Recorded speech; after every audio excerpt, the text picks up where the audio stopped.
Mga master, ang DepEd NCR ay mayroon na pong SARO for today para sa PBB 2022. Buo po yun, yung SARO kanina intended para sa lahat ng mga paaralan at eligible school-based personnel sa NCR.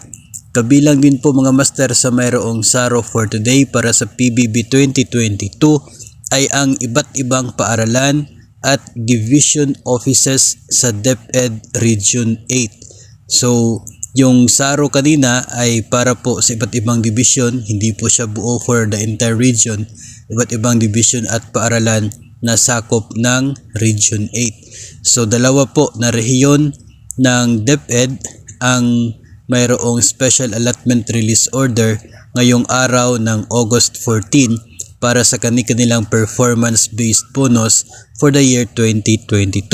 Dahil po dito ay tatlong rehiyon na ng DepEd ang mayroong PBB 2022, no? Kung saan yung Region 5 na nauna kahapon kinumpirma nila na natanggap na ang PBB 2022 sa Region 5. Ngayon naman yung SARO allotment para po sa NCR at Region 8.